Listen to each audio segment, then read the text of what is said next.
You're listening to a Brain Stew Fresh Fright Review.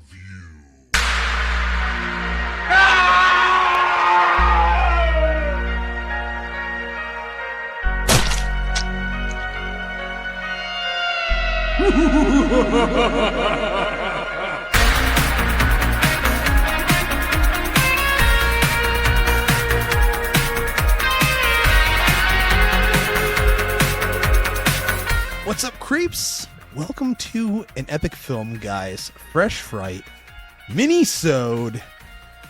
It's been over 15 years, BluBrry, since Jason Voorhees has gone back to Crystal Lake, grabbed his machete and hockey mask, and hacked the shit out of some campers. And now, because of an Angry Orchard hard fucking cider ad, Yeah. surprisingly, here we are. 16 years later, or whatever it may be. My years are dawning on me at this point where I don't really know how long it's been. I'm pretty sure it's been 16, right? 16, 17 years since we've actually seen him. Yes. Kill people. It's right? been. I think it's been 16. I think it's been 17, but I could be wrong. Maybe. I went to Mennonite school. It's fine.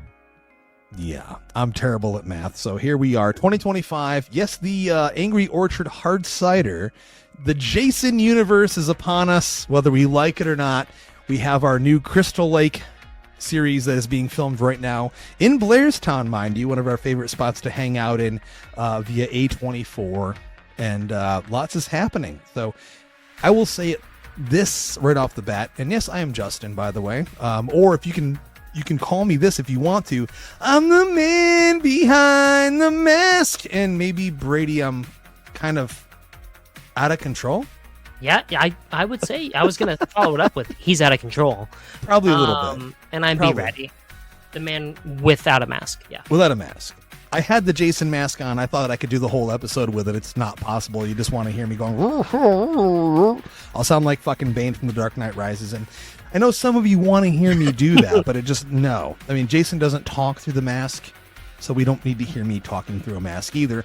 But this is a pretty big event, I will say, for horror fans, because we've been waiting so fucking long. And even though it is for technically a glorified ad for hard cider, and I've never actually drank Angry Orchard before in my life, here we are on the air for the first time ever, and we both have, I was able to find it at a local grocery store, BluBrry, the Angry Orchard hard cider. It's blood orange with Jason Voorhees on it. The can, amazing can with the new mask, which I don't like with the weird eye holes, but here we go. I don't either. Hey, cheers. Cheers. Yes, we actually were out drinking earlier together, but now we're doing this remotely, so let's see. We had some palate cleansers. It was fine. Yeah, here we go. Okay, I'm not bad. sure what to expect from a hard cider. You're more well-versed in this than I am, but... What does that mean? Well, you know ciders more than I do. I've had ciders like... I used to drink hard cider back in the day, like real hard cider, like when you'd leave that shit out for 3 years and then drink it later and you'd be like moonshine drunk, so... Yeah. I'm not a huge cider fan, but this is not bad. I think Not bad? usually they're too sweet for me. Okay. But I do appreciate the blood orange title. I do appreciate that it's a little more than just like apple juice with some alcohol in it. I like it. It's good. I mean, I don't like the 19 grams of carbs in it. I don't like the 13 grams of added sugar. 160 calories. There's no protein in this at all. Oh, yeah. I'm not getting my protein fix from this, but 3 cum, 3 Jason cans. I'm sorry, what did you just say? 3 cum? Oh, they came.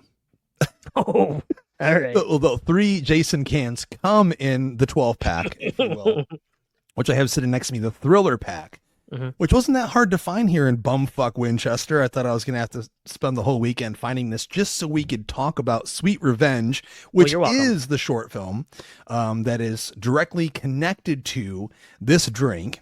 And we all know why we're here right now, because we can't have a Friday the 13th movie yet, apparently. The rights are still, I don't know. It's funny. Danny was trying to ask me while we were watching this, like, so wait, why is this not a movie? And I said, I still don't fucking know. I mean, at this point, Larry Zerner, who we both know as Shelley, who we both love and adore. We met him and hung out with him at Camp Blood a few years ago. Coolest fucking dude in the world. He actually did an introduction for Alamo Drafthouse when we screened Friday 3 a few years ago. Super nice dude, but he's a lawyer, a Hollywood lawyer, and he explains it like every few weeks on Twitter if you follow him, like what the situation is. And I'm not smart with that stuff, guys, so I don't really know. All I know is that we have the Crystal Lake show coming. Jason's in it, and it's about the origins of Jason and Pamela Voorhees.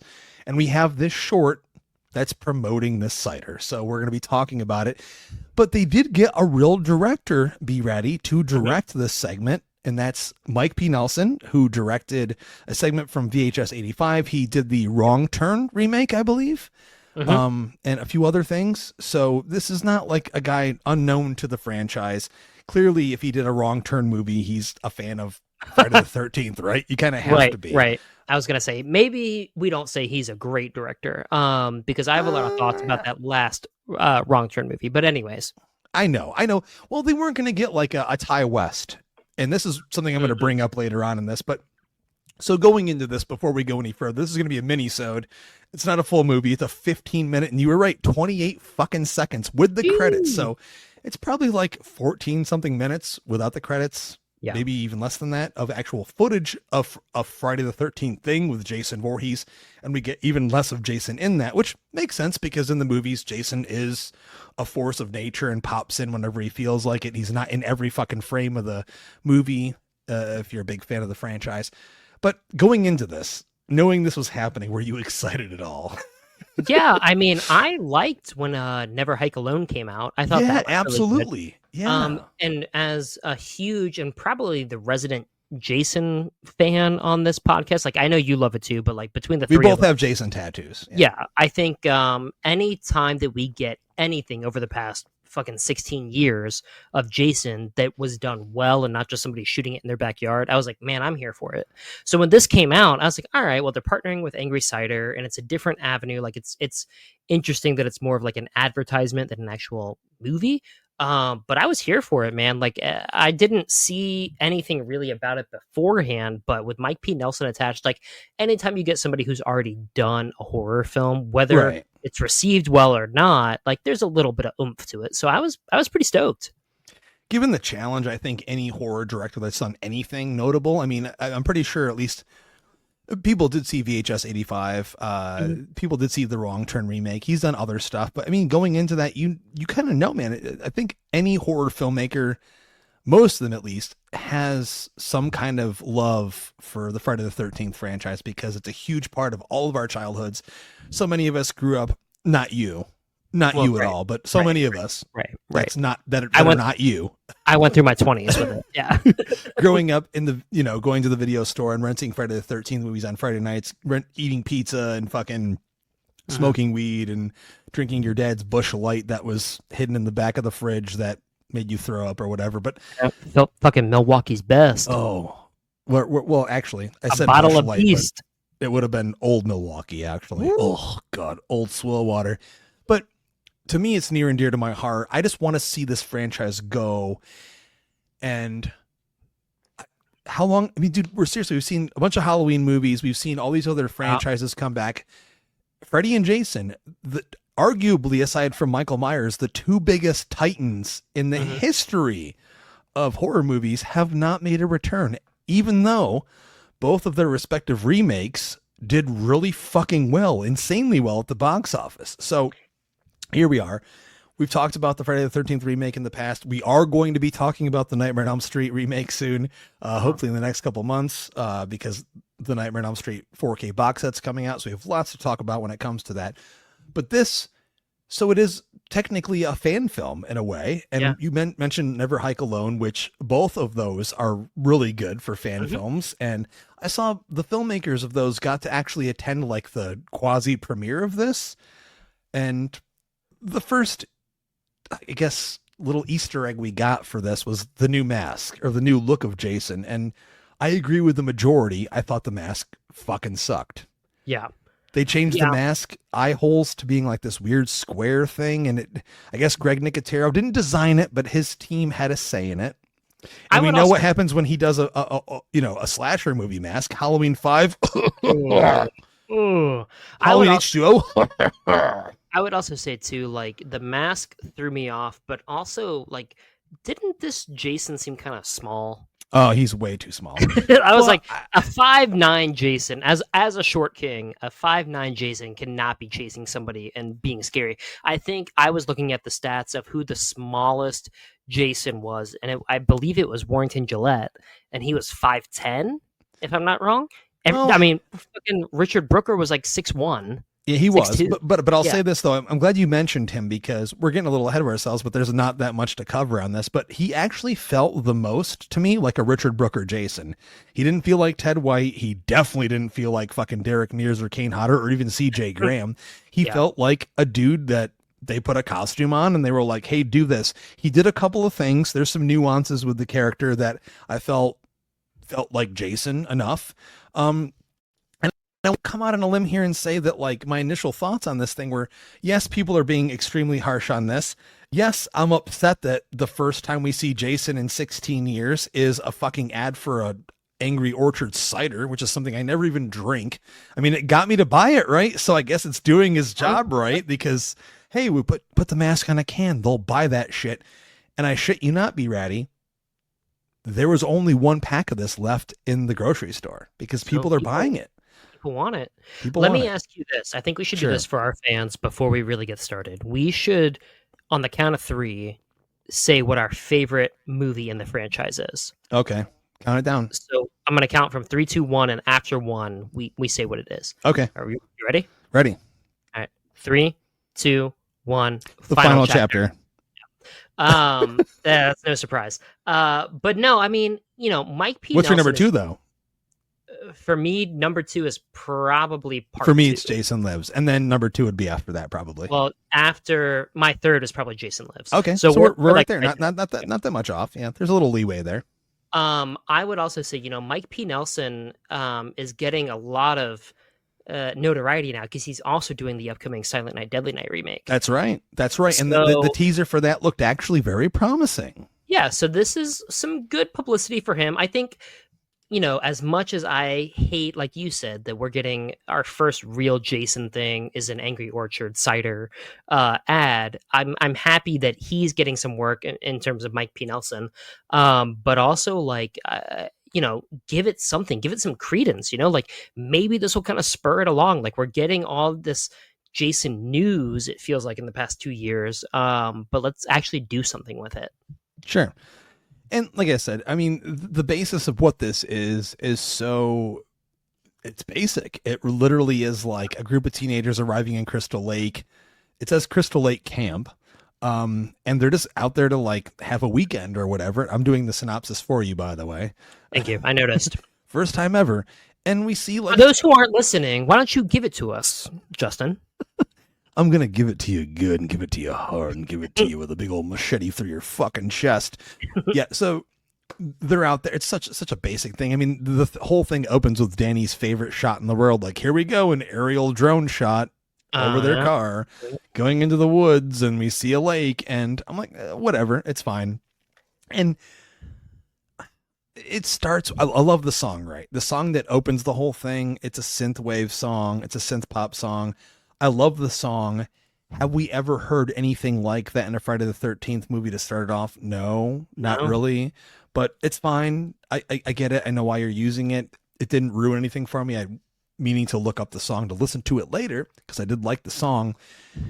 And it's taking place in modern day. People have phones. A lot of fans were like, anything Friday the 13th that comes out now needs to be like a throwback, much like I'll mention Ty West's X, which is a throwback to a different decade in the 70s, if you will. But overall, I'm like, okay, this one chick, she's engaged to this other dude. There's apparently a girl in the backseat who is a friend who used to fuck the dude. Yeah, that was weird. They're just going for a weekend, and I don't know, man. That was a weird start to it. Like, you're getting the sense, all right, there's 4 friends going, but then he looks into the backseat at his girlfriend, and she smiles back. Fiance. Sorry, yeah. Fiance. He's got the fucking ring. It shows the fucking diamond on it and everything. And look like a fucking Cracker Jack box ring, though. He very clearly looks from her, and then it's like a long 5-second drawn out looking over at the other girl, and then his fiance's eyes just go bugging. Huge Like, wide eyes. who wouldn't? Like, her reaction is like, oh, that's weird. It's like, yeah, that's fucking weird. Like, why would that happen? Well, because he's basically like, I'm gonna fuck you, and then later I'm gonna fuck you too, and that girl's not gonna know about it. Ring or not, baby. You know, I will say, getting ahead of ourselves a little bit, the movie felt like a Pet Cemetery version of Friday the 13th. Okay. I don't know if you got that too, but because she goes into the water and comes out and she's like a dead zombie. That, but also like zombie thing. The Pet Cemetery remake, it felt like it was the same fucking grain. It felt like it was the same filter. Like, it felt like whatever atmosphere we were in, it was shot with the same fucking camera. It looked too glossy to me. I didn't mind it, but you know, I think when we think of Friday the 13th, it's very grimy. It's very 80s.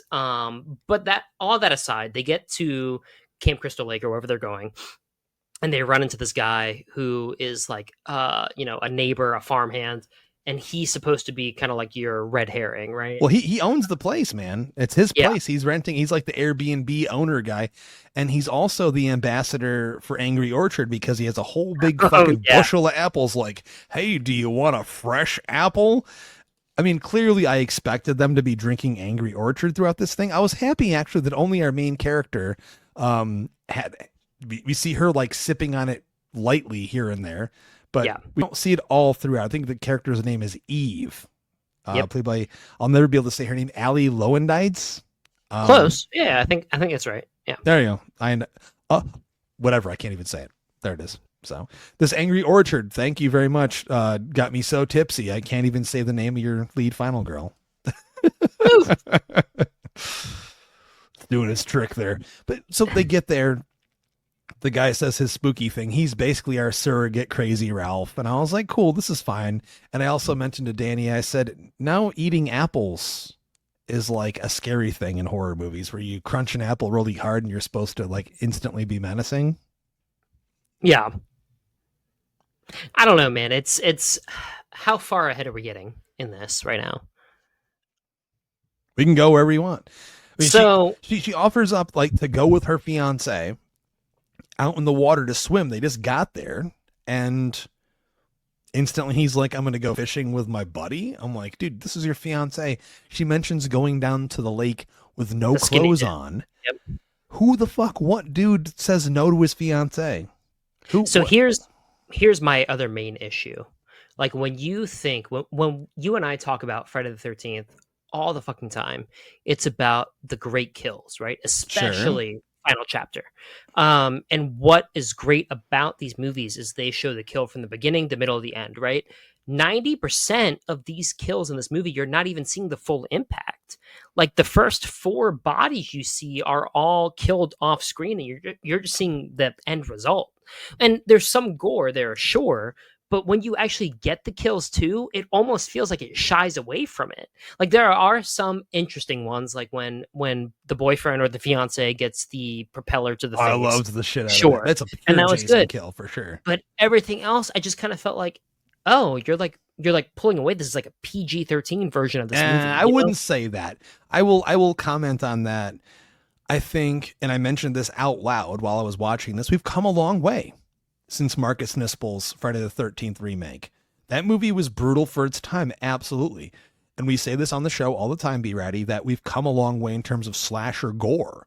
That's acceptable in modern terms and way audiences accept it and want to see it. In the Terrifier movies, we have to thank for that, and a lot of other movies, right? Mm-hmm. In its day, Friday the 13th was the king of slasher gore. It has an uphill battle in order to match anything that we've seen since then. And again, this is just a short. This is basically a glorified fan film to promote a cider.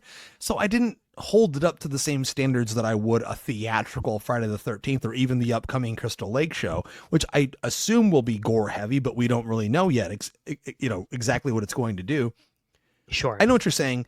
Some of the shit was off camera, but like the boat propeller, thought it was great. Jason picking her up in the air and slamming her through a glass window was awesome. He threw like the propeller from the boat thing, the guy's back, and killed him. It's not like it's a gore fest in the way that we'd probably hope for, but it wasn't neutered or anything. I didn't think it was super gore light. I don't know, man. I feel like it robs the franchise, and I know this is not a franchise entry, It's not. but No. you take away the power of Jason when you don't show him doing his work.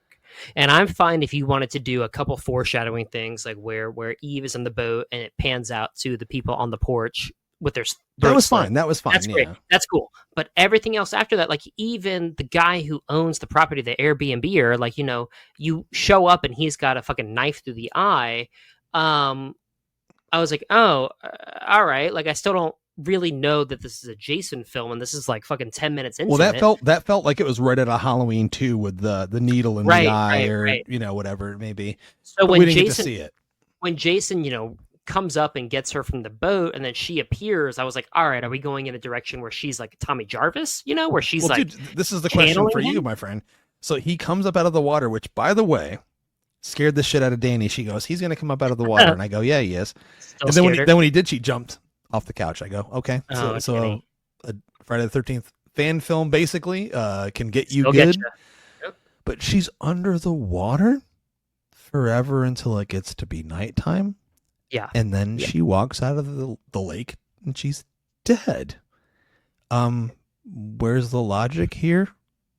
I think that what they were She's trying zombie to do, Eve or whatever. Are they trying to in an artistic way, I think they were trying to do something where almost like we talk about how much we hate Halloween Ends, where Corey Cunningham is like almost like a conduit for the Shape and Michael Myers. I think she was supposed to be that, but the way they ended up shooting it did not accomplish that, because there's moments where she is like saving somebody from getting killed by Jason, and it's like, well, if you're the actual Jason, like a surrogate, Jason person, whatever whatever you want to call it, it's like, that doesn't really make sense.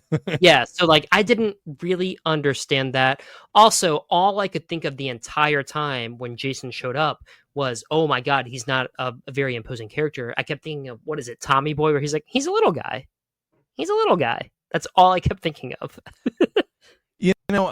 I was going to say this because a lot of people were shitting all over this guy. Skylar White is who portrayed Jason Voorhees in this short film. He did stunts in Haunt, which I loved. He did stunts and special effects in Beverly Hills Cop Axel F. Like, I love Haunt, though. Like, legit, Haunt is one of my favorite newer slasher Halloween movies in a long, long time over the last few years. He's done a lot of shit. Why didn't they get Derek Mears? Right. I mean, I think what is he doing? Well, they're not going to get Kane Hodder. I'll say this right now. A lot of fans are like, he's no Kane Hodder. And I'm like, fucking no, of course he's not. Kane Hodder's old as fuck, dude. Kane Hodder will never be Jason Voorhees again. Unless they bring him in for like a Nick Castle style Halloween 2018 cameo where he puts the fucking mask on and the outfit and he's there for 2 seconds in the background. He's old, dude. He said it himself. He's old. Just like Robert Englund is too fucking old to be Freddy Krueger. Get the fuck over it. They're not back. They're never going to be back. They're old men. Go see them at a convention. Tell them how much you love them. I love them too. They're literally iconic, arguably the definitive versions of the characters they portrayed. They're not coming back. So we need new people to portray these characters. We saw it with James Jude Courtney, with Michael Myers. Say whatever you want about those movies. I think he portrayed the Shape perfectly. Amazing version of the character. So we're past that, right? But Mears he's still in shape. He's still, he's a slightly youngish guy where he could still put on the fucking mask. I get it. They want this to be a new thing, but I agree with you and the majority of some fans. The guy is just too small. He's here's the thing. And he didn't have like the aura. You need an aura. You need like a presence to be Jason. And I'm sure you'll agree with me on this, regardless of how we feel about all the movies. But in every one of them, even Tom Morga, who only plays Jason Voorhees for like fucking 2 seconds in part 5, he has an aura to him too. So I think that's just the part that's lacking here. No, I agree. I mean, whatever, we've talked about it on many car rides to Mahoning, just about, who's each other's favorite Jason and who can really portray him well. And there's always a top 3, there's always a bottom 3, sure, but like there's always going to be somebody new who does it, right? But I think what the franchise has done well is find people who all at least suit that aura of the character, like you're talking about. This guy just doesn't. Like I wanted to like this so much more than I actually did because it's a fucking Friday the 13th film. But I mean, Never Hike Alone, I think, was more faithful to actual Friday the 13th shit than this was. I won't disagree with you. But I wouldn't call it a Friday the 13th film. It says Sweet Revenge, and it's part of the Jason universe. It's a hard cider advertisement. Yeah, I wouldn't go that far to do that. And I think a lot of fans, if this were a fan film, would be jumping all over it, being like, it's solid. It did grab music that felt a lot like Harry Manfredini's music. Mm-hmm. It's not exact because obviously they can't do it exactly per rights issues or whatever, but they did something that I was like, oh, cool, when he grabs the machete, or she grabs the machete and whatever. Like it had some moments where I'm like, okay, the guy, this dude, Mike B. Nelson, knew what he was doing. This isn't like a total bastardization. It's not a piece of shit. It's not like it was the worst thing I've ever seen, but it is what it is. It's an ad for a product. It's their way of being like, hey, don't forget about me. And it's so funny that we talk about this because on Friday, it was the anniversary of Freddy vs. Jason. And the whole thing behind that storyline in that movie is people are forgetting about Freddy. So he has to use Jason to go out and kill for him to get people get scared again. And this is just their way of being like, hey, we're doing whatever we can do. We know you want more out of this and you've been asking for it. So we're going to give you everything we possibly can until you get a movie. And I get from a fan perspective that this isn't what we asked for. No one wanted this. But on the other end of that, we all bought the fucking, I don't even drink ciders. We bought the thing. We watched it. I didn't buy it. Well, I gave it to you and you drank it. You still you technically you still consumed it because we are hungry for this. I think everyone's hungry for it. And I think at the end of the day, there is a thirst. There is a hunger, if you will, for more Jason. There's Freddy too, but let's face it here. Okay. The king of slashers in the 80s is Jason Voorhees. They're arguably like Freddy went and jumped above the slasher title and did something even bigger than that. So he's not even in the same category per se. Still a slasher icon, but you know what I mean? It went more fantastical, but in terms of just straight, pure blood and gore slasher, Jason is our dude and we want him back. And I think we'll take anything we can get. So for me, I didn't hate this. I didn't love it, but I kind of sat there going like, wow, I'm kind of surprised that like, I kind of enjoyed parts of this thing. Now, who would it be to direct a Friday the 13th movie if we get one? I don't think we're going to get a name like Ty West, which I would prefer, or someone that knows the genre well enough to just knock it out of the park. They're probably going to grab someone young, up and coming. You know, who could you see behind the director's chair to do something? You know, like that? Who could be really fun is Nia DaCosta. Interesting. Who did the Candyman remake and is doing 28 years later, the part second two. one, yeah. part two. I think that regardless of what you think of the Candyman remake, which we have an episode on that, I think that she has a really good eye for this. I think that she could do something a little subversive, and I think that she could do something fresh. Because even though many of us would just be happy to see a rehash of most of the franchise on here, you're going to have to bring Jason back in a fresh, exciting way for new audiences and also to capture the people who are going to, you know, we talk about it all the time, going to Hot Topic, going to Einstein Kills concerts, like people who aren't really horror fans, but are hearing of these things through songs or just pop media, you know? So I think that she could be really good. Ty West is probably not the person to do this. I know now he's that's a pipe dream. That's probably who I would go with. What about you? Well, I already said his name, but he's probably not going to be able to do it. It's not going to happen. I will say this. If we're going to have one of these, there's the 3 B's, okay? Blood, boobs, and booze. We need to have that. This had no nudity, and I get it. It's an ad for a fucking whatever, so that's fine. They were making out in it, so there was insinuating of sex, but it didn't get there. But seriously, Margaret Nispel had the perfect balance, and even though some fans shit on that movie, it was gritty, it was brutal as fuck, it was mean-spirited, it had tits galore, which we want in these. The fucking movies are about fucking, doing drugs, having sex, getting boozed up with your friends at a camp and getting fucking killed. That's what these movies are. That's all I want from them. Seriously, this is not rocket science. We've talked about this for decades and decades.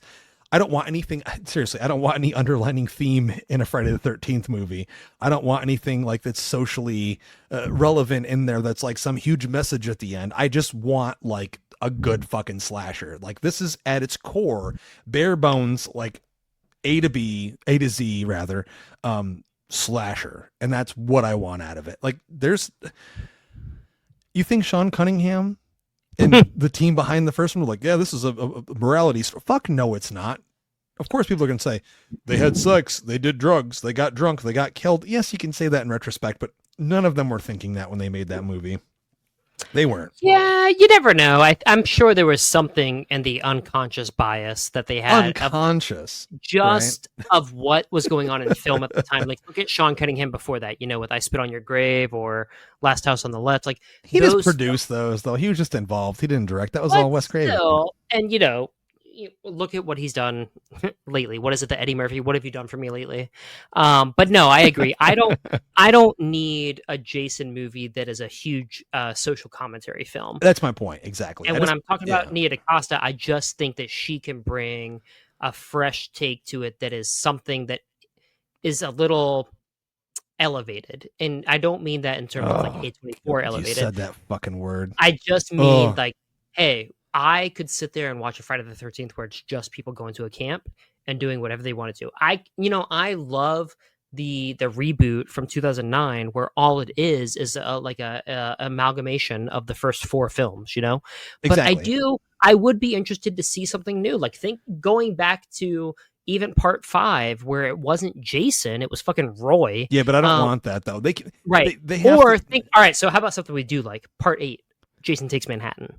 A little different, away from Crystal Lake. It's on a cruise ship, But they can't do that right off the bat. No, but you could do something that isn't just dude, when we're in our 70s, I'd be totally cool with Jason Takes fucking LA. Because by that point, it'll be like a fucking war zone. And he'll just be walking in there with missiles flying all over the place, fucking shooting homeless people, and he'll just be slashing everybody, right? Jason Goes to Chicago. Jason Goes to the Great Lakes. Dude, you could do so much with the character. My point is, I think Crystal Lake anymore. It's Camp Crystal, Michigan. They need to go back to basics. I think this was trying to do that to the best of its ability.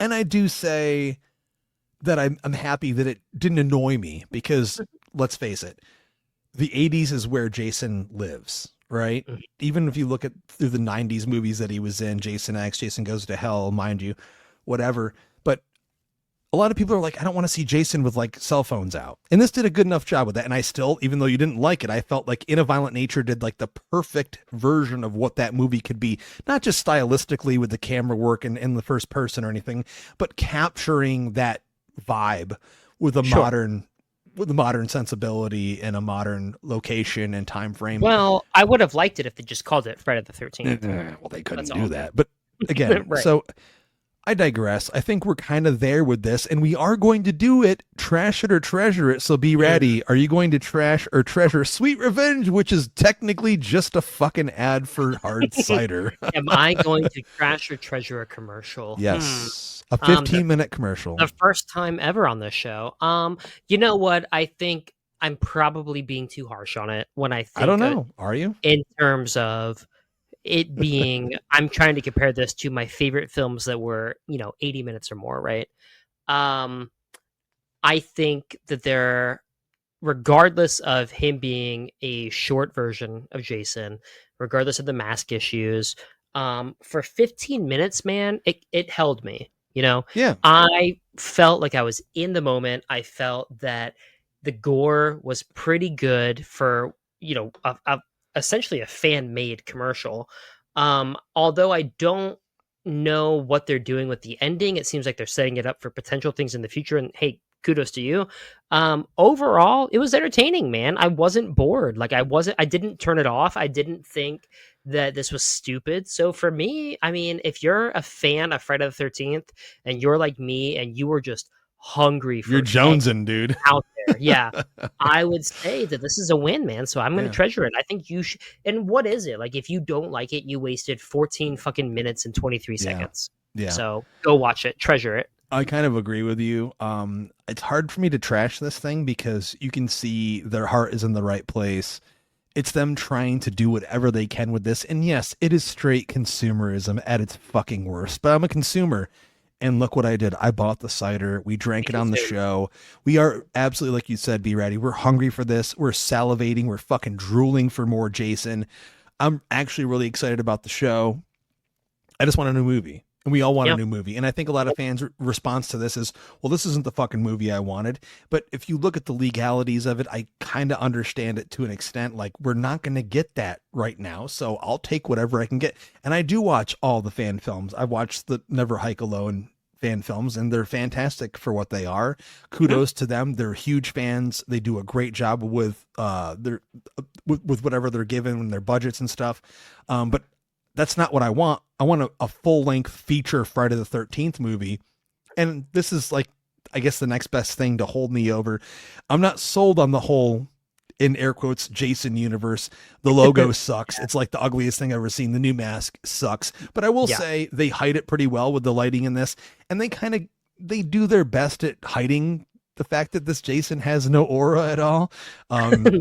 It's not the actor's fault. He did the job that he was given. He probably did a journeyman's job in trying to do this whole thing.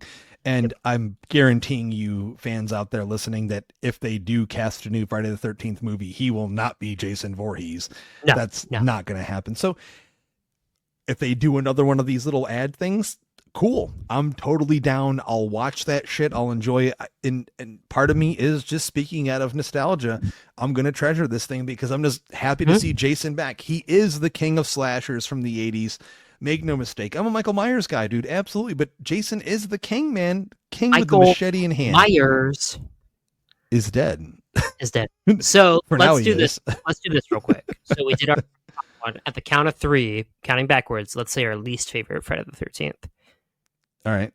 Are you ready? Yep. All right. So I'll go 3, 2, 1, and then you say it. Okay. All right. 3, 2, 1. Part 3. Friday the 13th. Oh, you bitch. I'm not a huge fan of the original. I did get we screened it just like you saw it for the anniversary of this year or whatever. Yeah. We screened it. I went and saw it. I do like it. I think it's a good slasher movie. I really do. I just don't think Sean Cunningham's that good of a director. Mm-hmm. I actually really enjoy part 3. But you still haven't gotten to see it in 3D yet. So no, but for me, the things I have wrong with part 3 are part 3 is where the script is terrible in part 3. I'll agree with that. Terrible. I think this is where you get. But Shelley's in it, so fuck yourself.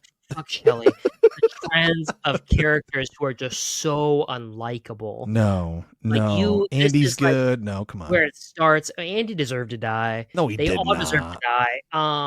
Cheech and Chong ripoff. Awesome. Like Stoners are a big thing then. So the fucking biker gang that really is kind of weird and then kind of pays off, but then doesn't. Anyways, I really think that it's overrated. Dude, it's definitely my least favorite. It's not at all. No, I would watch Jason Goes to Hell over part 3. No, you would not. You would not dare. Dude, at least come on. Jason Goes to Hell is Kane Hodder. Okay. No, it isn't. Yes, it does. He's a security guard. I'm sorry. I thought you said Freddy. I thought you said. I swear to God, this is how fucking drunk I'm off this Angry Orchard. I thought you just said I'd rather watch Freddy versus Jason than part 3. I would. No, that's not Kane Hodder. That's Ken Kersinger. Holy shit. You know what it has? It fucking has Killswitch Engage, and I would watch that over part 3. In the fucking credits, dude. It doesn't matter. We're going off the rails on this one. Darkness falls, man. Come on. I can't even try to sing Howard's when vocals. Darkness falls. I can't even do it, dude. I can't go that low. How low can you go? Can you get down low? Not as low as Howard. This ain't no fucking wedding. Ladies and gentlemen, this is our mini-sode review of Sweet Revenge, the brand new Jason Universe, aka Friday the 13th, Jason Voorhees short that just debuted. If you haven't seen it, it's on YouTube for free. We watched it, we reviewed it, hopefully you enjoyed it. And yes, strangely, the old school EFG king known as Justin, who used to drink tons of beers and booze on this show, got wasted off of a couple Angry Orchard hard ciders. So what kind of pussy did I become? I don't know. Am I a lightweight now? Do I need to train myself for Camp Blood later this month that we go to every year at my hunting drive-in? I don't know. Probably. I'm being silly. This didn't get me drunk. Brady got me drunk at the bar before I even got home. So, right. Yeah, that's right. He was like, man, when we get to your place, you're going to put a hockey mask on, and then the rest of it is up to me. And I go, okay, I'm kind of down with that. We'll see where goes. All right, picture this. You hockey mask drunk. Yeah. And Justin said, I'm in. Like, been there before. Don't know where we're going, but thanks This is again, a ladies and Wednesday gentlemen. night. If this is your first time listening, I'm sorry. This is the first time you ever I listened. apologize for this. No, yeah, Sweet Revenge. Yeah, you guys are reviewing a fucking commercial. But yes, thank you so much for checking the show out. And if you're a long-term listener, you know exactly where the fuck you are, so you expect this shit. Thanks for sticking with us. We're all over on every single podcast platform and at Epic Film Guys on every single social media site. So until next time, I'm Justin. And I'm be ready. Oh my god, he just did the whole thing. So yeah, until next time, we like to ask you to keep that shit creepy. See ya.